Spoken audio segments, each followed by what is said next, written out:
Hey, how's it going? Brad with Guernsey Consulting. Wanted to take just a couple minutes here and dive into why setting up annual credit checks on your customers is important. You may find that you do these every 6 months, or you may do them every 18 months. Just varies depending on the severity of risk that you associate to that customer and your business. So why do we want to have credit checks put into place? One, it's going to help you minimize bad debt. No one likes to increase your reserve because you're not able to collect on time, or you find out that there's some things you probably should have caught up front that is now affecting you in the long run, and you're having to write off some big dollars. Let's try to avoid that where we can. This is going to help you get ahead of those and maybe potentially put your company in a position where you can eliminate that going forward. It's going to let you assign a level of risk to your customers, and which is important because you need to know which customers to focus on or which customers need more attention or less attention because of the severity of risk you assign to them.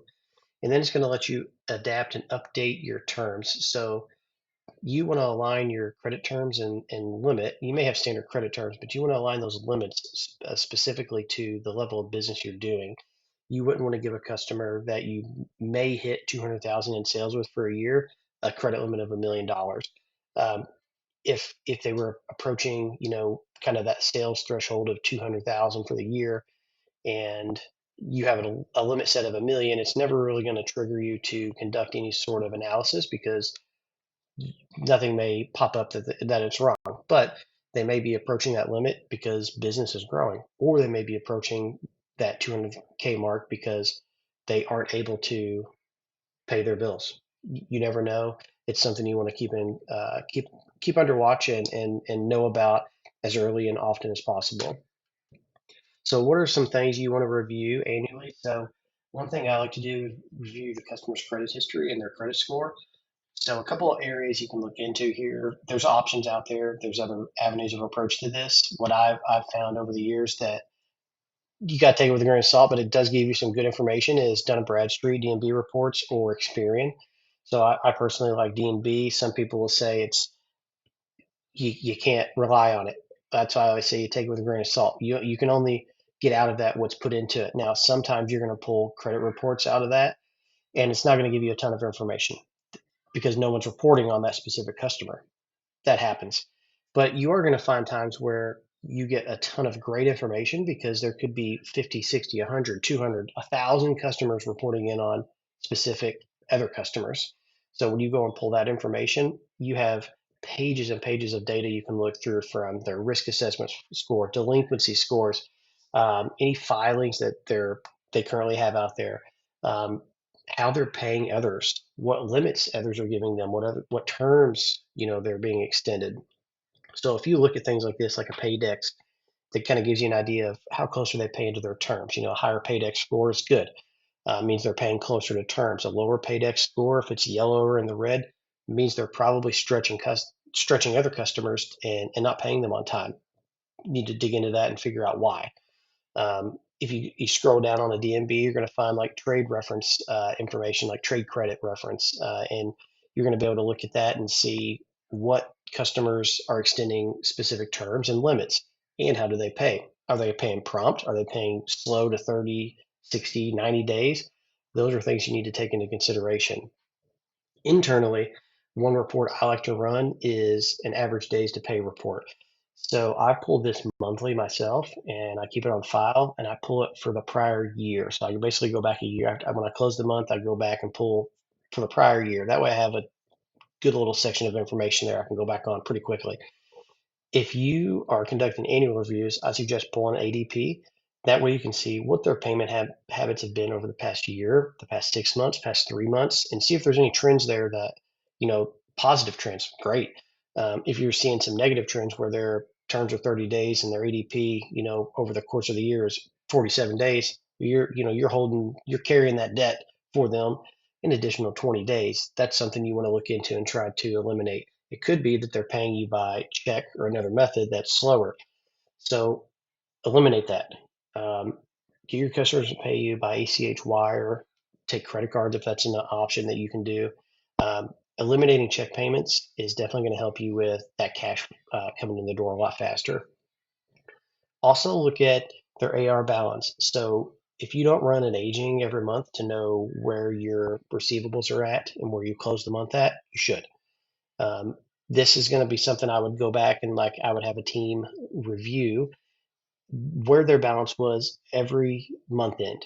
Where was it trending? Was it high or low or certain periods of the year, and why? Um, if you set a credit limit for a customer at 200,000 and they're constantly carrying like 190,000, you may want to evaluate and see why that is. You may want to look into it because you may be increasing business. Maybe they may be paying you on time.